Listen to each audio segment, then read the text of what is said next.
Lucas, capítulo 15, faremos a leitura a partir do versículo 11. Lucas 15.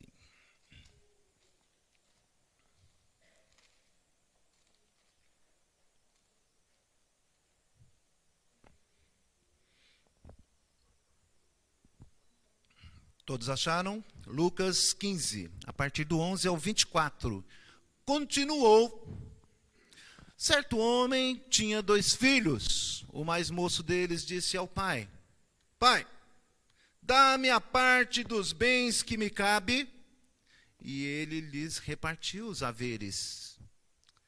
Passados não muitos dias, o filho mais moço, ajuntando tudo que era seu, partiu para a terra distante e lá dissipou todos os seus bens, vivendo dissolutamente. Depois de ter consumido tudo, sobreveio àquele país uma grande fome e ele começou a passar necessidade. Então, ele foi e se agregou a um dos cidadãos daquela terra, e este o mandou para os seus campos a guardar porcos. Ali desejava ele fartar-se das alfarrobas que os porcos comiam, mas ninguém lhe dava nada.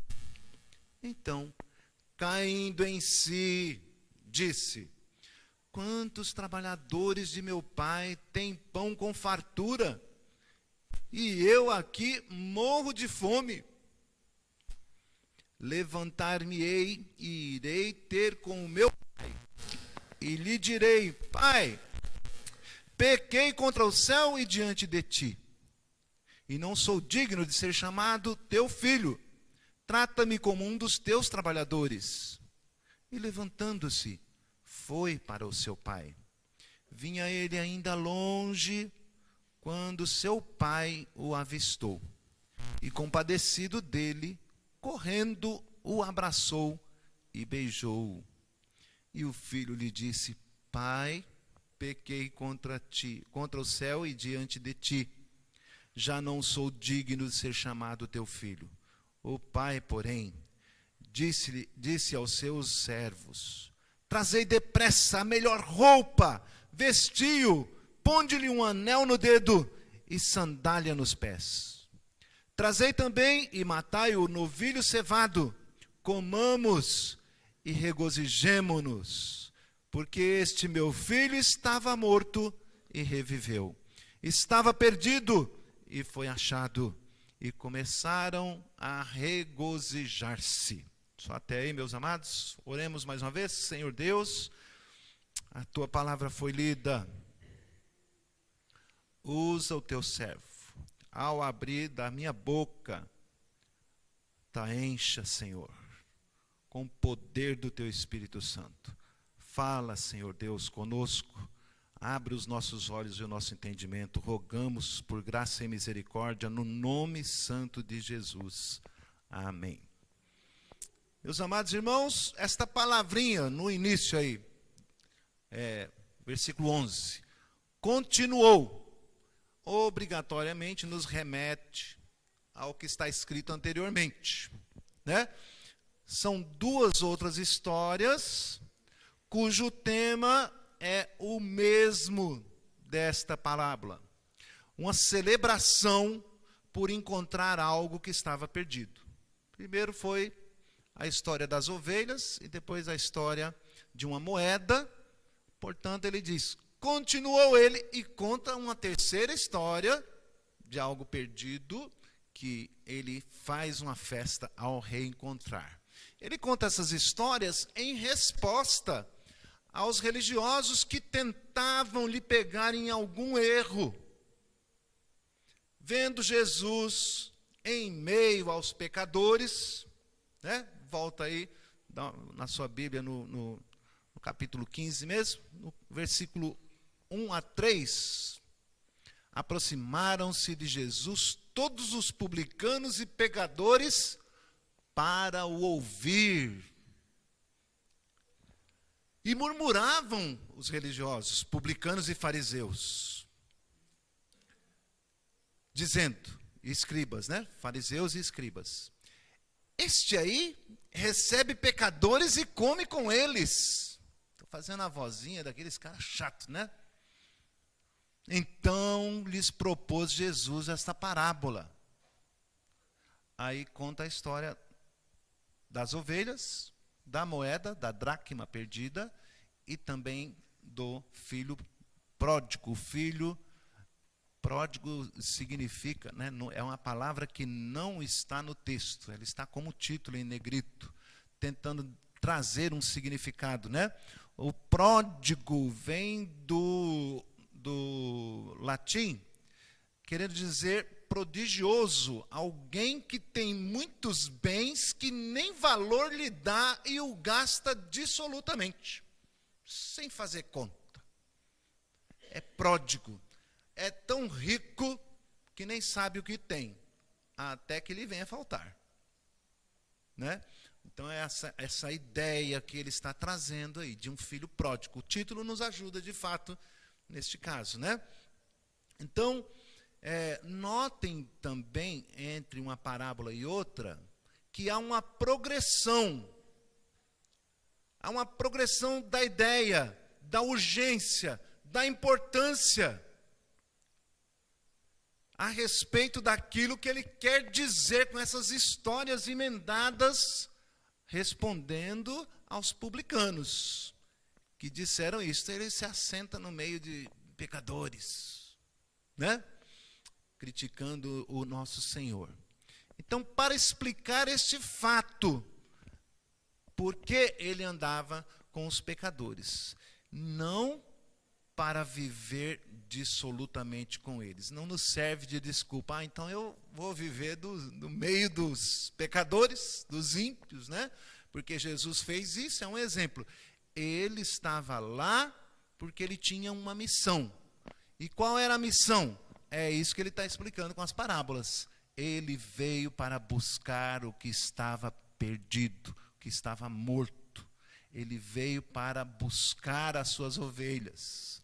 Ele veio para buscar aquilo que lhe é precioso. Então a progressão começa a nos mostrar esta importância, né?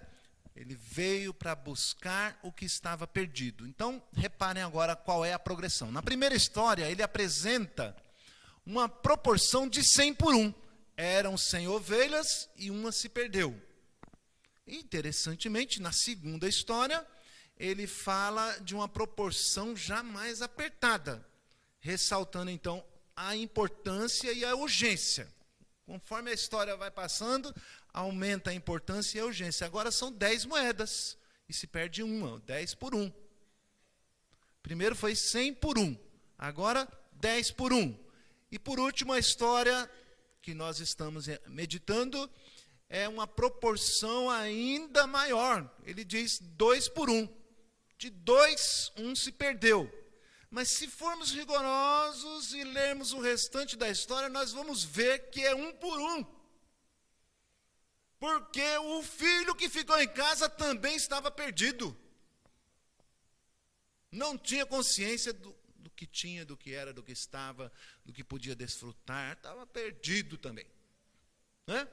Então, esta é a progressão interessante de se notar, porque aumenta tanto a importância quanto a urgência dos fatos.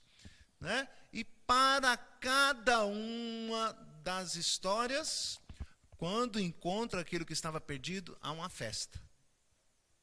Há uma comemoração tremenda.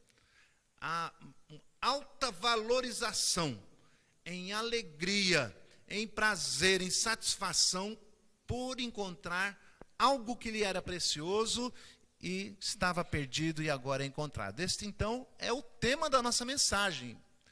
Cada reencontro, uma festa. Vamos repetir? Gravar bem. Cada reencontro, uma festa. Muito bem. Cada preciosidade, cada vida perdida que o Senhor encontra, há uma festa na casa do Pai. É lindo demais isso. A importância que ele dá, o anseio com que ele fica. E ao trazer de volta para casa, ele faz uma festa no céu. Mas nós vamos ver que entre o afastamento, estar perdido e o reencontro para que haja festa, há alguns estágios, há um processo.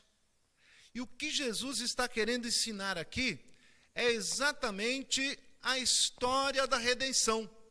É a situação do ser humano em relação ao dia da criação. Né? Então, o primeiro estágio deste reencontro é nós termos essa consciência, porque ele, para ser um reencontro, ele precisa já ter sido encontrado antes, né? Já precisava estar antes. Sai, reencontra, não é? Por isso, repetição, né? Então, primeiro, no versículo 11, certo homem tinha 2 filhos, e o mais moço deles disse ao pai: Pai, dá-me parte dos meus bens que me cabe. E ele lhes repartiu os haveres. E eram muitos haveres. Eram muitas as bênçãos. O primeiro estágio nos mostra o modo como estávamos na presença de Deus no momento da criação. Foi assim que Deus nos criou. Em riqueza, em graça, em glória, sem pecado. Quando fomos criados à sua imagem e semelhança, perfeitos e sem pecado. Vivíamos no paraíso, no Éden, por assim dizer, no quintal de Deus, ali, na sua presença, no jardim onde tínhamos tudo, todo luxo. Damasceno falou assim: eu sei que Deus tem nos dado muito mais do que o essencial. Assim era no Éden, muito mais do que o essencial. Quando bem percebemos, o essencial já é tudo. Já é tudo. Mas ali havia muito mais. Todo o luxo, toda a riqueza, toda a alegria, toda a beleza. A plena comunhão com Deus e com toda a criação. Não havia morte, não havia doenças, nem dores. Tínhamos ali um relacionamento maravilhoso e íntimo com Deus, com o próximo e também com a natureza. Este é o primeiro estágio. Sem destruição, sem brigas, sem intrigas, sem guerras. Um lugar simplesmente maravilhoso. Mas o homem não ficou contente com isso. Né? O homem não ficou contente. Esse é o estágio. Não sabíamos nem mesmo o que era o vazio existencial que tanto nos assola hoje. A gente não tem se dado conta. O número, por exemplo, de suicídio é muito maior do que o número de assassinatos. Quer dizer, tira-se mais a própria vida do que um bandido, um assaltante de outro. E a gente acha que é terrível o assalto. Tirou a vida do outro. Mas a pessoa, o número de pessoas que tiram a sua própria vida é maior do que o da violência do assassinato. Vazio existencial. Distância de Deus. Nós não sabíamos o que era isso. Nós tínhamos satisfação plena. Riqueza absoluta. Gozávamos da plenitude da vida. Isto está registrado no DNA da nossa alma. Você já deve ter ouvido a expressão saudade do Éden, Saudade de quando estávamos perto de Deus. Como assim? Nós nem estávamos lá? Estávamos sim. Representados pelo Senhor Adão. Estávamos lá. E isso ficou registrado. Esta afinidade, esta dependência, esta comunhão, esta intimidade. Ao nos afastarmos de Deus, todos nós, todo ser humano, tem esse vazio, esta ausência, esta necessidade. Procura de todas as maneiras voltar ao Éden por caminhos errados. Preencher esse vazio. Por quê? Porque ele foi enganado e passou para o segundo estágio. Nós temos saudades do céu. Nós temos saudade daquilo que éramos no princípio. Mas no segundo estágio, o homem tomou uma decisão. O estágio do abandono. Deixa eu ratificar, não foi Deus quem abandonou o homem. O homem abandonou a Deus. Saiu da sua presença. Deixou Deus de lado, à parte. E fugiu da sua presença. Preferimos, ainda que por um momento representados, depois de fato, preferimos dar ouvidos a outras vozes que não a voz do Senhor nosso Deus. Você sabe de quem eu estou falando, não sabe?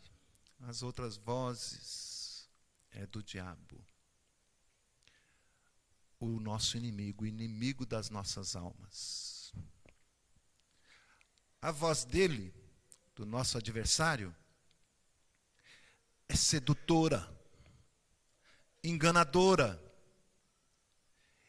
e nos conduz para longe da presença de Deus com o engano e com a mentira.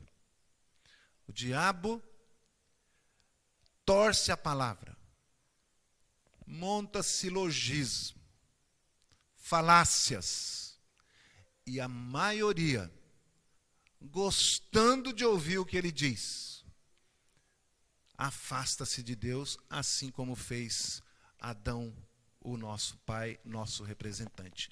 Mas há alguns passos nesse afastamento que o texto nos fala através desta parábola do Senhor Jesus Cristo. O primeiro passo é a ilusão. Passados muitos dias, ou melhor, passado não muitos dias, é um símbolo, é um tipo daquilo que aconteceu lá no Éden, simboliza o homem logo depois da criação, não muito tempo depois, ele deixou a Deus iludido pelo diabo, ajuntando tudo que era seu, partiu para uma terra distante, sai da presença de Deus, sai do jardim, sai do paraíso e foi para um país distante, um lugar longe da presença de Deus, e lá dissipou todos os seus bens, vivendo dissolutamente. O erro do diabo, o engano do diabo, as suas falsas promessas. Corremos o risco de estar dentro, no caminho, na presença, na casa do Senhor, e não encontrar satisfação nas coisas santas.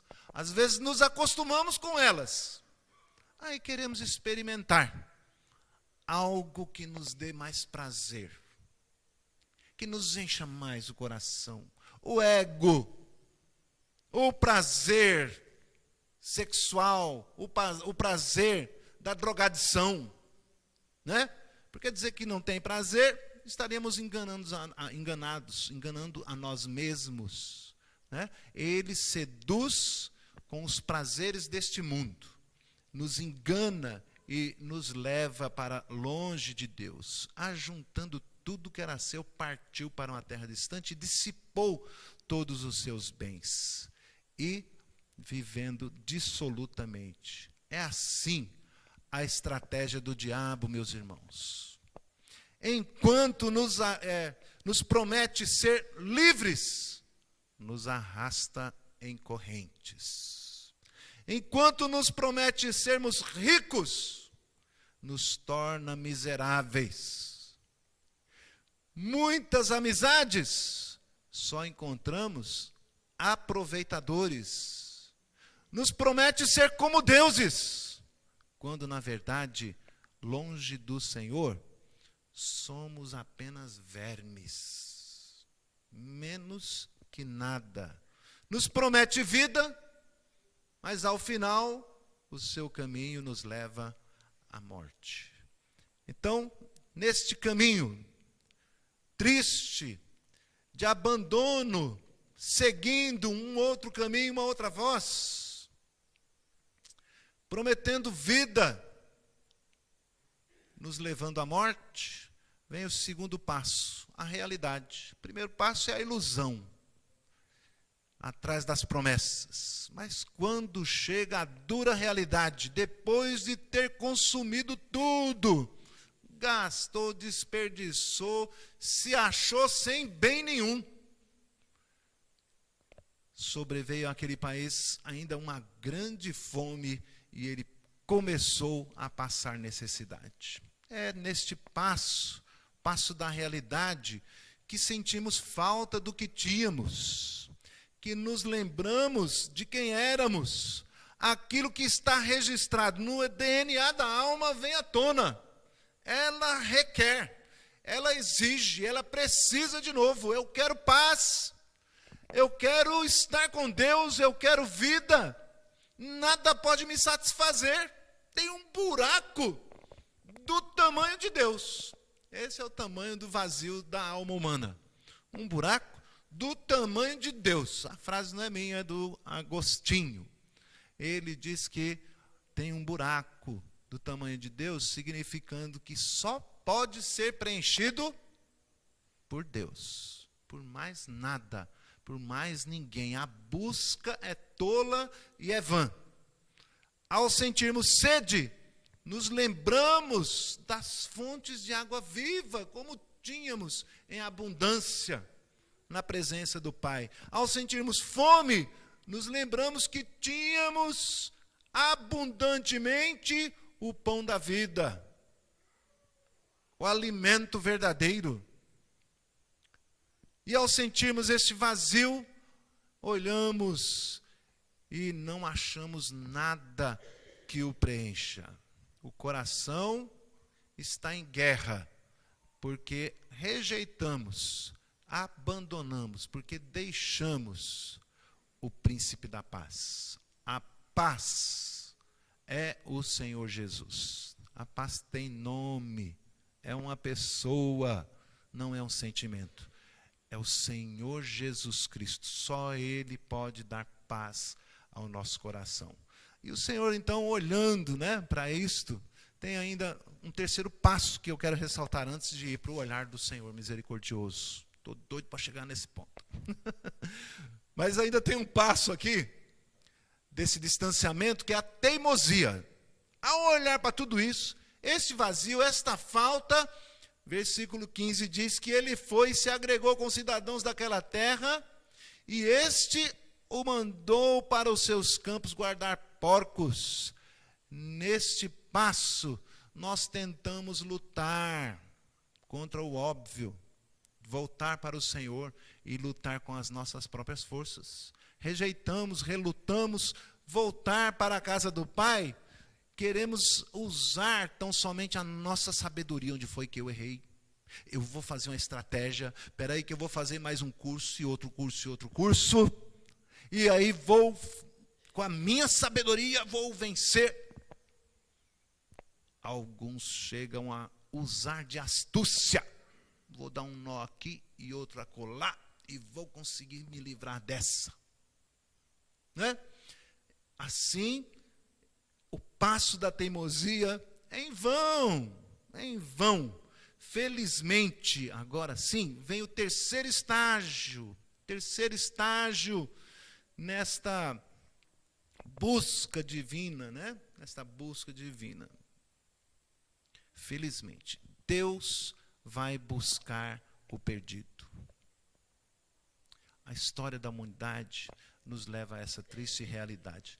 Todos a uma lhe se lhe endureceu o coração. Todos rejeitaram a Deus, não querem saber de Deus.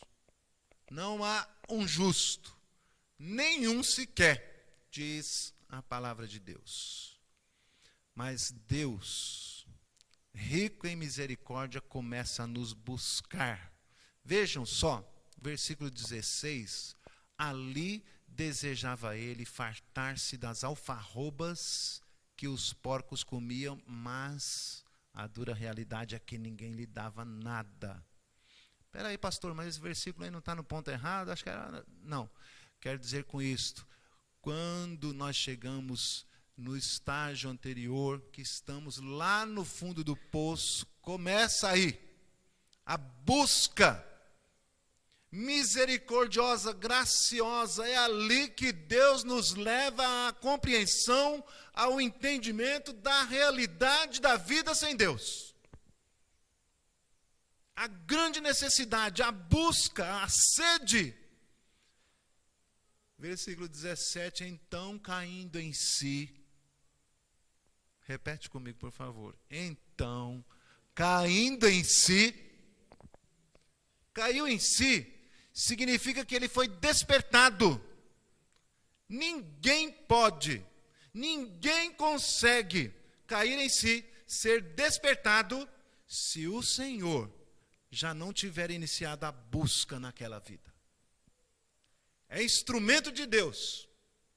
Lutas, perseguições, dificuldades, tribulação, para de dar nó, para de correr, para tudo. Deus está falando com você. É hora de voltar. É hora de pensar. Quantos trabalhadores de meu pai têm pão com fartura? E eu aqui morrendo de fome, querendo comer aquela ração que se dá aos porcos, são as alfarrobas, nome bonito para ração de porco. Né? Levantar-me-ei. Meus irmãos, ninguém pode tomar essa decisão sozinho. Há uma ação do Espírito Santo, é Ele que traz vida. É Ele que, na sua busca bendita, nos alcança, nos busca, nos visita, entra poderosamente no poder do Espírito Santo, abre-se os nossos olhos, caímos em si, para usar aqui o termo que Jesus está usando, mas foi a ação poderosa de Deus em nós. Em outra parte da Escritura diz que nós não fazemos isso de nós mesmos. Ninguém diz Senhor Jesus, se não for pelo Espírito Santo de Deus. É o amor dele que nos alcançou. Nós o escolhemos porque ele nos escolheu primeiro. Aleluia! Senão, estaríamos aqui, todos nós ainda, comendo alfarrobas, ou melhor, desejando e sendo-nos negado. Famintos, sem paz, em trevas, perdidos, mortos nos nossos pecados e delitos. Levantar-me-ei, irei ter com meu Pai. E aí faz todo um plano, um discurso, mas o Senhor está agindo na sua vida, e Ele vai dizer para o Pai dele: Pai, pequei contra o céu e diante de Ti. Do que se trata isso? De um arrependimento, de um reconhecimento. Arrependei-vos, quer dizer, reconheça que você está no caminho errado e que precisa acertar sua vida com Deus. Muda a direção, muda de vida. É isto que a palavra de Deus está nos ensinando. Já não sou digno de ser chamado teu filho. Trata-me como um dos teus trabalhadores. Que bênção, que bênção é ser chamado de servo do Senhor. Servo, está de bom tamanho. Acho que já contei para vocês, vou contar de novo. Conhecendo um pastor, Aí o pessoal foi me apresentar a ele com grande pompa. Este pastor é fulano de tal, pastor da igreja tal, muito chique ali em Santo André. Não vou dizer nomes aqui, né? Mas é autor de livro tal, um homem de Deus, né? Aí eu falei, até com medo, fui cumprimentá-lo, muito prazer. Aí ele retribuiu estendendo a mão, prazer, sou apenas um servo inútil. Olhando para os outros, não é nada disso, sou apenas um servo inútil. É isso que somos. Tá? Olha, está de bom tamanho.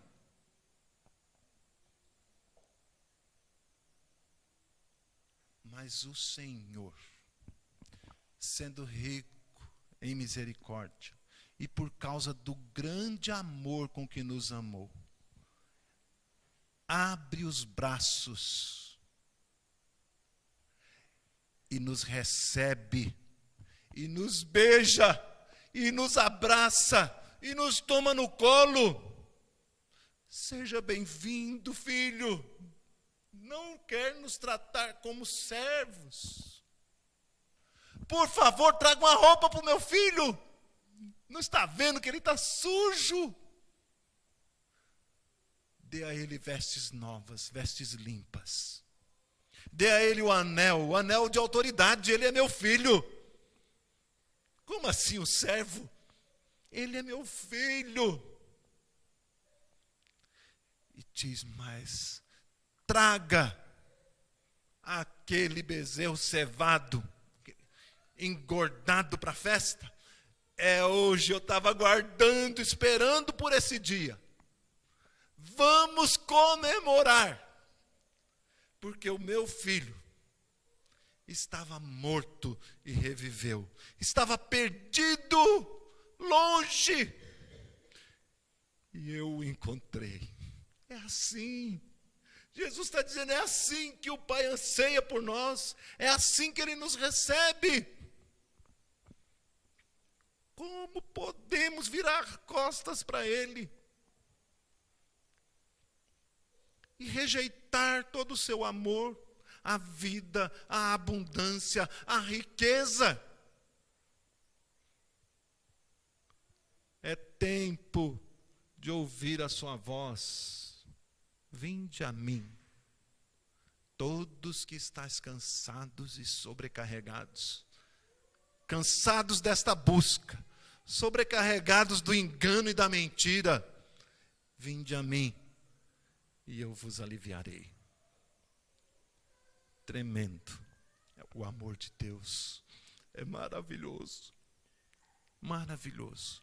Anseia por nós, para nos dar a vida que abandonamos, que deixamos.